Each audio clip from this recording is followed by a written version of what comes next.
아름다운 평화 통일TV.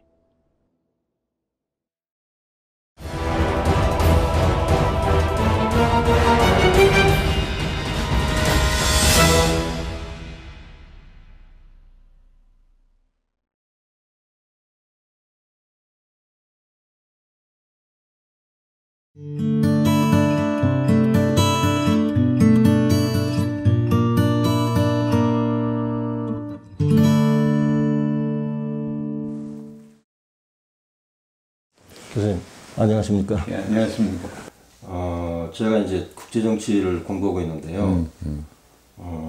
국제정치학에서 그 국제정치의 어떤 존재 이유, 국제정치학이라고 하는 학문의 존재 이유가 주로 이제 전쟁과 평화 연구입니다.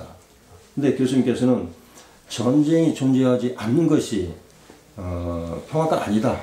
그렇게 봐서는 안 된다. 평화가 단순히 전쟁 부재가 아니다. 평화 그 자체 어떤 독자적인 그런 영역을 연구를 해야 된다. 이 말씀을 해주셨는데 그 부분 조금 구체적으로 좀 말씀해 주시겠습니까? 무엇이든지 저희들이 학문적으로 지성인으로서 뭘 규정을 해야 되는데 규정을 한다는 것은 그것이 무엇이냐 하는 걸 밝혀야 됩니다. 그것이 무엇이 아니냐 하는 걸 밝히는 게 규정하는 것이 아닙니다. 그러니까 예를 들어서 남자가 뭐냐, 여자가 아니다. 이게 남자의 정의가 아닙니다. 그런 것처럼 평화는 전쟁의 부재가 아니라는 걸 철저히 알아야 됩니다. 알기 위해서 전쟁을 알아야 됩니다. 전쟁은 안보병에서 옵니다.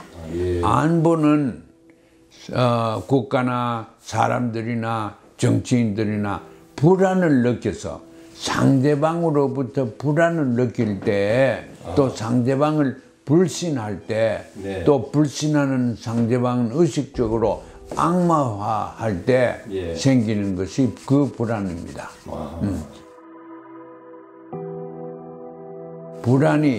불안을 느껴지고 위협을 느낍니다.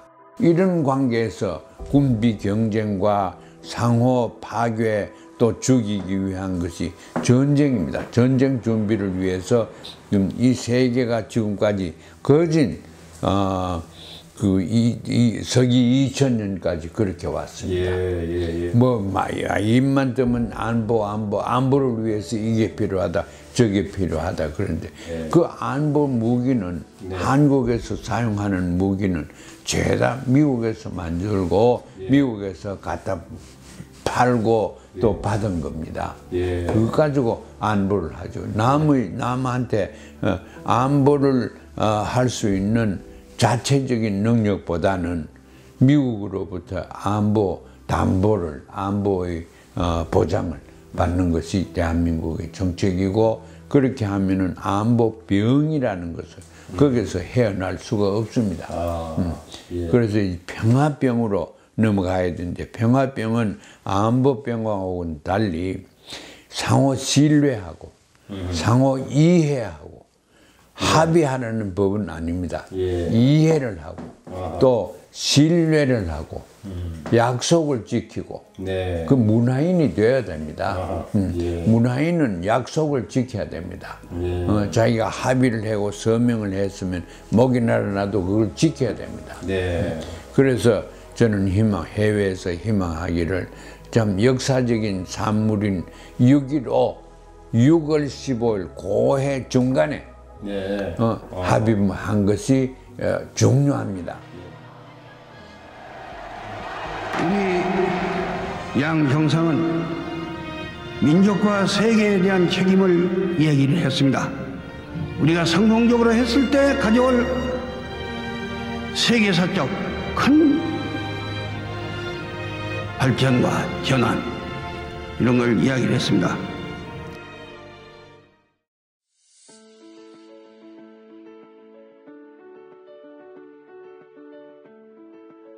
이제는 그냥 말만 하지 말고 끌어안고 백두산 물 가져오고 이런 데서만 그게 상징적으로 중요하지요. 많은 구체적으로 단초를 하나씩 끼어가는 그러한 이 정상회담이 되고 남북회담이 되고 그렇기 위해서는 학자들이 특별히 그 공헌을 해야 됩니다. 이 설계도 집을 지으려고 하는데 이건 통일된 집을 지으려고 합니다. 그런데 이 설계도가 지금 집이 지어 있지만은 남북이 갈라져 있습니다. 이게 통일되면 무너져 버립니다. 누가 무너지 다 무너지죠. 그러니까 건전한 통일된 집을 지었기 위해서는 설계도가 새로운 설계도가 있어야 됩니다. 설계는 누가 하느냐? 학자들이 합니다. 정부는 집 짓는 사람이지 설계도를 하는 사람은 아닙니다. 근데 한국에 있는 학자들이 그 정말 제대로 된 그 한번 통일의 어떤 설계도를 마련하기 위해서는 가장 우선적으로 교수님께서 말씀하신 그 인식론적 제국주의, 에피스테믹 임페리얼리즘으로부터 탈피하고 그 엠파시, 그 역지사지요, 이런 시각에서 북한을 연구하고 그런 연구를 통해서 북한에 대한 정확한 이해를 그 증진시키고 확산시키는 이런 노력이 대단히 중요할 것 같은 그런 생각이 드는 거예요. 언어가 대한민국과 조선민주인민공화국에 사는 사람들이 언어가 공통이라는 거. 이건 엄청난 진리도 아닐 수가 없습니다. 또 엄청난 복입니다. 언어가 같다는 것은 그 언어학적으로 봐서 사고방식이 같다는 말입니다. 뭐 이념이 다르고 제도가 생활방 다 달라도 사고방식이 비슷하게 되어가는 것이 언어입니다. 그래서 우리는 미국 사람이 이해를 못하는 북한을 남한에서 이해할 수 있다.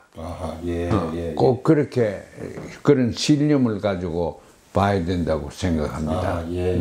언어가 같고 문화와 전통이 가는 우리가 남쪽이 북쪽을 이해를 못하면서 미국이 이해하기를 기대합니까? 절대 이해할 까닭도 이해할 능력도 없습니다. 그러니까 우리 통일 연구, 평화 연구하는 학자들이 조금 더 민족적인 주체성을 가지고 연구에 임해야 하는 그러한 시기가 왔습니다. 학자들이 그 설계도를 만들기 위해서 실제 만드는 작업에 이제 참여하고자 하는 그런 학자들을 위해서 그 설계도 어떤 뭐 방향이라고 할까요? 거시적인 측면에서 어떤 방향을 모색하고 어떤 길을 걷는 것이 좋은지. 통일을 하련다. 그러면 어떤 모델들이 역사적으로 이 세계에서 나타났느냐, 이걸 참고로 공부를 해야 될 겁니다. 거기서 보면은 이제 무력통일은 항상 있죠. 무력통일, 그건 역사적으로 무력통일, 강자가 약자를 없애는 그런 무력통일이었습니다.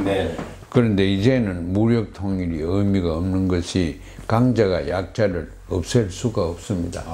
어디에서 나타났느냐? 월남전에서 나타났습니다. 우리 베트남에서 강자가 누굽니까? 미국이지요. 약자는 누굽니까? 호지민명을 따르고 있던 그 월북 사람들이죠. 그 월남에서 이겨야 되는데 미국이 그걸 졌지 않습니까? 이건 엄청난 걸 시사합니다. 그 군사적으로 강한 나라 대국이 이긴다 하는 거는 이제 역사적으로 월남 전쟁서부터 그 가능성을 보여줬습니다. 우크라이나군이 끈질기게 버티는 상황에서 러시아는 민간 시설에 대한 무차별 공습에 나섰습니다. 결국 푸틴이 원하는 것을 얻지 못한다는 걸 깨달아야 전쟁이 끝난다며 그때 외교적 협상이 가능할 거라고 예측했습니다.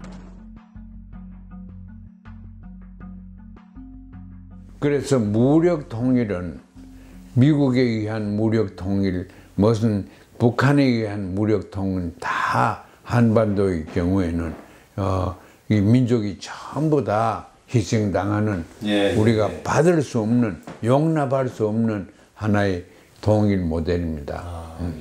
그 다음에 둘째 통일이 소위 남에서 북을 혹은 북에서 남을 흡수하는 흡수 통일입니다. 동독 서독에서 일어난 통일입니다.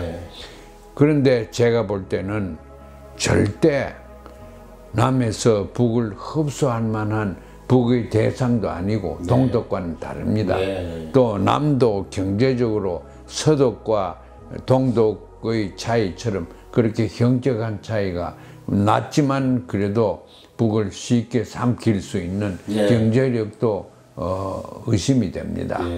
그런데 우리가 이 남이 북을 흡수를 해버리면은 말할 수 없는 부정부패와 사회의 불안이 일어납니다. 그래서 이걸 우리가 용납할 수도 없고 또 흡수 통일되지도 않습니다. 그러고 이제 또 우리 상상할 수 있는 건 왜 통일은 왜 해? 그냥 잘 살면 되지. 통일 불필요 그런 모델이 있습니다. 그런데 우리는 같은 민족일 뿐만 아니고 냉전이 해소되고 나서 계속 서로 으르렁댈 그러한 정치적인 이유도 없고 이념적인 이유도 없습니다. 남북을 이질성을 서로 용납하고 수용하고 존경하는 것이 그래서 이질성에 의해서 경쟁이 또는 전쟁이 일어나지 않아야 됩니다. 그래서 이제 이질성을 극복하자. 극복하자.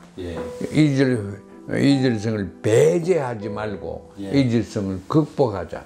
그 개념이 변정법 철학의 개념입니다. 이질성을 극복하고 동질성은 권장하자. 그래서 우리의 동질성과 남북의 이질성이 뭐냐 하는 것을 누가 연구를 해야 돼? 학자들이 연구를 해야 됩니다. 그렇게 안 하면은 통일도 되지 않고 평화도 오지 않습니다. 그래서 이제 좀 더 이질성을 극복하고 동질성을 권장하는 그런 원칙 위에서 통일 그 설계도를 만들어야 되는데 그건 간략하게 변정법적인 논리로 통일하자 이런 생각인데.